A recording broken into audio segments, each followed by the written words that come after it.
I sat in the middle of my biology class. I often doodled absent-mindedly in my notebook. It was one of those days where time seemed to drag, every second a mini eternity. I glanced up at the clock, willing it to move faster.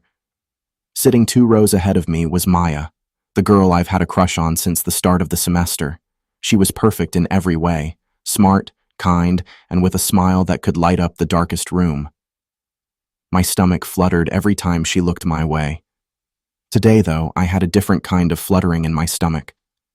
I'd skipped breakfast, and now my stomach was making its displeasure known. As Mr. Thompson droned on about cellular respiration, I felt the first ominous rumbles. I shifted in my seat, hoping it would stop, but it only grew louder. A particularly loud growl erupted from my stomach. The sound seemed to echo through the silent classroom. My face flushed with embarrassment. I darted a glance around the room to see if anyone had noticed. To my horror, several students were stifling giggles. Worse yet, Maya had turned around in her seat, her eyes meeting mine with a curious, amused expression. My heart pounded. My palms grew sweaty. I wanted to sink into the floor and disappear. I tried to focus on the lesson, but it was impossible. Every few minutes, another growl would escape, each one seemingly louder than the last. I desperately hoped the bell would ring soon. Everything all right back there, Jason? Mr. Thompson's voice cut through the haze of my embarrassment.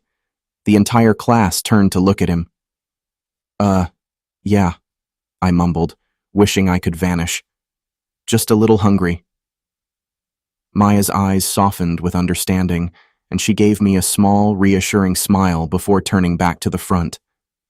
I felt a mix of relief and mortification. I couldn't decide which was stronger.